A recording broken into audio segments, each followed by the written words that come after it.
Hello, it's Who Time, and today I'm walking you through how to make a particular custom, specifically this guy. A Wheel in Space Cyberman. So let's get into it. And here's a closer look at the Wheel in Space Cyberman. I'm pretty chuffed with him. He's come out pretty well, I think. Here's a quick look at the back. Yeah.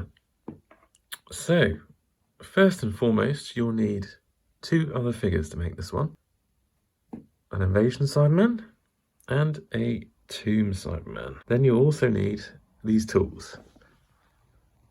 But don't worry, I'll walk you through it all. So what are we taking from these two figures? Well, from the Invasion Cyberman you just need his body, and then from the Tomb Cyberman you need his head, his hands, his piping, and his chest unit.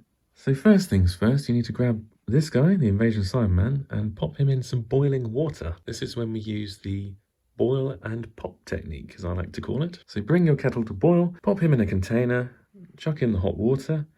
This will soften the plastic and allow you to pop off his head, his chest unit, his hands, and it'll also soften this piping on his arms and his legs. You can then cut those off with pliers or a Stanley knife. One thing to note when taking the piping off this guy is that you actually want to keep these sort of circular cylindrical bits on his arms, because that is what keeps this joint working, so you need to keep that. You don't need to keep the ones on the wrists here, and you don't need to keep the ones on his hips or the ones on his ankles, but you do need to keep the ones at the knee joint and the elbow joint. Likewise, you need to pop the Tomb Cyberman in some boiling water. This will allow you to then pop off his head, his chest unit, his hands, and allow you to cut all this piping, this dark piping that surrounds the chest unit, which will be used here later on. One thing that's important to note is that the chest unit is in fact in several pieces. So the front cover here comes off, and then the circuitry behind the transparent plastic, those two bits are in fact two separate pieces. Then the mesh section is in fact molded as part of the torso, so you'll need to cut that off and then stick it back into the chest unit before applying over here. Right, so working away from the top down, let's start off with the head. So you've now got the Tomb Cyberman head, and now to get it onto the body of the Invasion Cyberman, you need to use this magical stuff called Milliput. Now let's open this up and I'll show you how to use it. So inside the box are these two cylindrical tubes of Play-Doh stuff. You need to take a bit off each one and then mix them together. This creates this sort of Play-Doh putty. You can then shove this inside the base of the Tomb Cyberman head. You need quite a bit of it. And then chuck it on here and squidge it down, and then you have to let it set. Once set, you can then tend to his face. So you'll need to put putty on the side of his cheeks. So if we grab the Tomb Cyberman, you can see he's got these sort of air holes on his cheeks.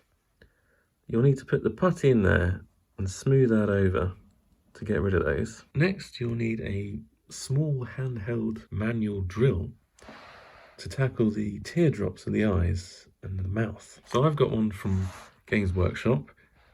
It looks like this. You hold that in the palm of your hand and then you can just spin this round, and it comes with different sizes of drill bits. Now let's talk about the chest unit. As mentioned, these are all in separate bits, the circuitry behind the transparent plastic, the mesh and the cover. So you need to put them all together using glue and then flip it upside down to put onto the Wheel in Space Cyberman. You also need to cut off the gun.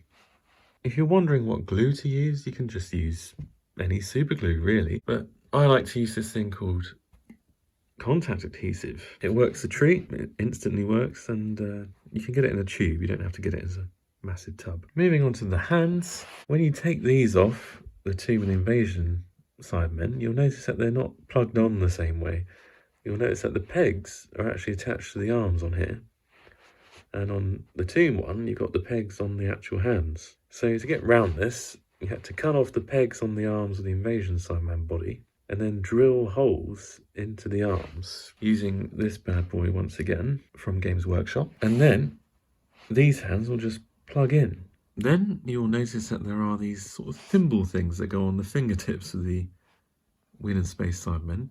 That's done with our old pal, the Milliput, the Putty. Ta-da! So you'll need to mix the two bits and then sculpt them onto the hands. I use the Stanley knife to give it a sort of boxy shape. Next, let's talk about the new piping.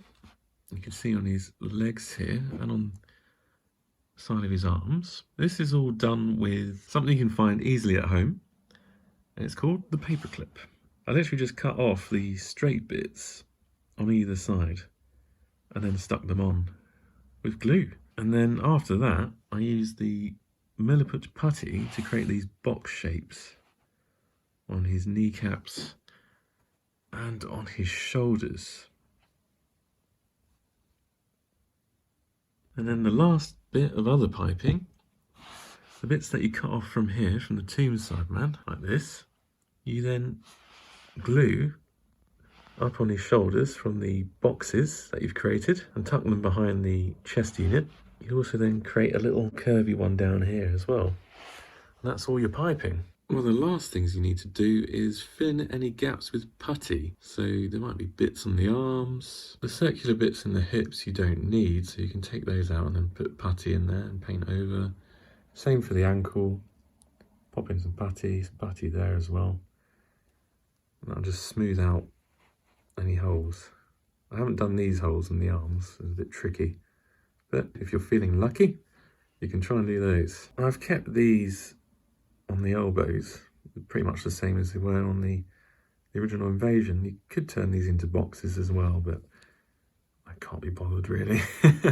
They're fine. You'll never get it particularly accurate to what they had on screen. And then for the knee bits, I just filed these down with a sander, basically. But what about painting it, I hear you ask? Well, I'm going to recommend some Warhammer paints, because that's what I use. First, you'll need this one, Lead Belcher. It's a nice chainmail sort of colour as a base. You paint those onto all the bits, so that'll be your boxes up here.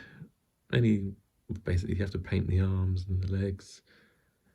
For any scuffs, obviously you have to paint his face to cover up the old paintwork of the tomb face. So once you've done all that, let that dry. You then use this next paint. It's a layer on top. It's called Necron Compound. It's a dry brushing one, so you need a sort of short,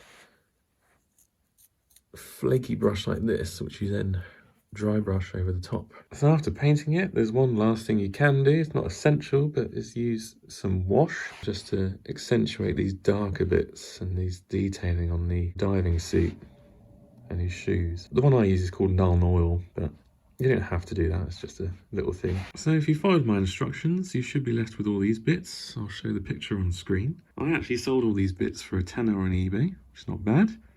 Alternatively, you can keep them and make yourself a custom of the character Troughton the Cyberman, not to be confused with the Crotons. Troughton the Cyberman was a character in the 8th Doctor comic strips. So yeah, you can make him if you want a deep cut Cyberman character. Just for comparison, here's my figure against the on-screen counterpart. Here he is from the front.